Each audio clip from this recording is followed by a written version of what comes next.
you work on your own, you can find what you like much quicker. Can you recall the motivation you had when you did your first album recording? First album ever? Yeah, for Lost Paradise.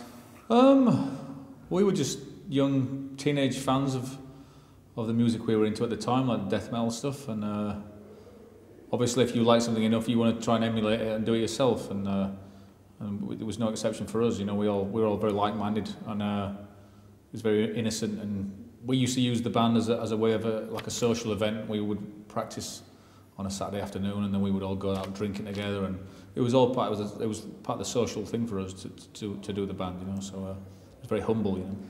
Okay, I read in an interview with Greg that even in the early days you tried to separate yourself a little bit, at least from other big acts in that time. We were aware that we might not always want to stay the same, and hence the name of the band, because it didn't pin us down too much. Mm-hmm. So we didn't want to have a typical death metal name. We wanted to always have something that wouldn't completely paint us into a corner so early on anyway. So yeah, I mean, but we started to. Once you start playing music, you do sort of listen to, you can listen to other things and other types of music, and then you can sort of broaden your horizons a little bit, you know. Mm-hmm. So but yeah, I mean, it was. I mean, anything that sort of happened, it was never a massive conscious decision. It was purely down to just what we were into at the time, you know.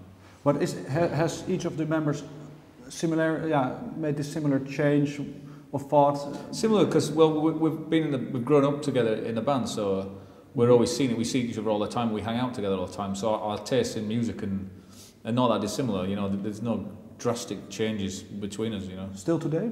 Yeah, I would say so. I mean, there's certain bands that that somebody might like that I have no time for at all. But generally, there's at least 10 bands that we all really like a lot. So it's yeah. I think when you're with someone all the time, you know, you're going to start liking the same things. What would you say is within your musical taste is the farthest away from the other members, maybe? Well, my own personal music. Yeah. There wouldn't be anything that no one else would identify with. I mean, I'm a massive fan of Morrissey, but Greg has no time for it. He doesn't like it, but he can see why I like it. So that's a difference. It's like anything that's kind of dark, or you know, the lyrics are particularly good, or in the same way Greg likes perhaps some stuff that I don't, the more industrial stuff that I don't like, but I can see why he likes it. If you can see something in it, then it's you know, that's fair enough. But there's nothing that I'm like, I can't understand why they listen to that, you know.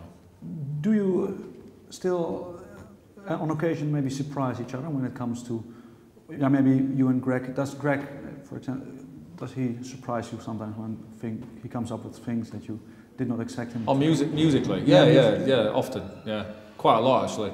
But then it's a challenge to make it work with what I can do vocally, or yeah, absolutely, yeah. Many times that happens, and sometimes it doesn't work. But yeah, definitely.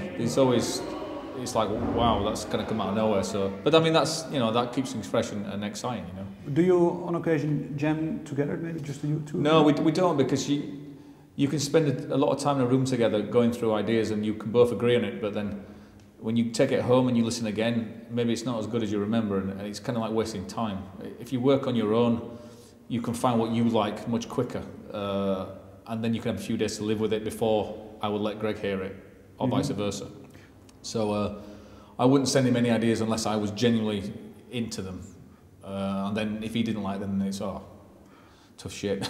But most of the time when you receive an idea, then it is on the computer, yeah, we both work, yeah, we use like music software, yeah. So it's rarely that you present each other an idea face to face? It's No, because we've done it, and it wastes time, because sometimes it takes a few days for you to think, okay, well that's nailed. I mean, if I write a song and I finish at 6 o'clock on the night, I will listen to that song again until about a day later, because I don't want to hear it again. And then when I hear it fresh, it's like, is that good, or did I like it? And then if I like it, it's okay, that works. But if I don't like it, it's like, scrap it. How far do you try to perfectionize, not maybe the writing, but the way that it's presented, the production of it? Everything's incredibly paramount. I mean, it's very easy to make music now, you know, with software, and it's cheap. You can make music very cheaply. You don't need a lot of money to do it.